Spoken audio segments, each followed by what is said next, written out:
തന്റെ സ്ലീബായെ തോളിൽ വഹിച്ചു.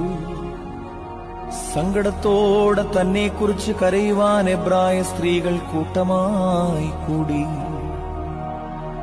തന്റെ മാതാവും അവളെ അറിയുന്ന എല്ലാവരും ദൂരെ നിന്നു.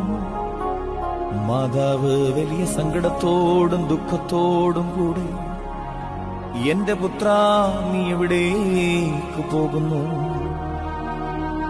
എന്റെ വാത്സല്യവാനേ, നീ എവിടേക്ക് പോകുന്നു? ഇവർ നിന്നെ എവിടേക്ക് കൂട്ടിക്കൊണ്ടുപോകുന്നു എന്ന് പ്രാവിനെ പോലെ കുറുകിക്കരയുവാൻ തുടങ്ങി. അയ്യോ, നിഷേധികളായ ജനത്തിന്റെ കയ്യിൽ നീ നിന്നെ എന്തിന് ഏൽപ്പിച്ചു കൊടുത്തു? എന്റെ പുത്രാ, എനിക്ക് കഷ്ടം. എന്റെ വാത്സല്യവാനേ, എനിക്ക് കഷ്ടം. ഇന്ന് നിനക്ക് എന്ത് സംഭവിച്ചു? ഞങ്ങൾക്ക് വേണ്ടിയുണ്ടായ നിന്റെ കഷ്ടാനുഭവം, ഞങ്ങളെ പ്രതിയുള്ള നിന്റെ താഴ്മയും വാഴ്ത്തപ്പെട്ടതാകുന്നു.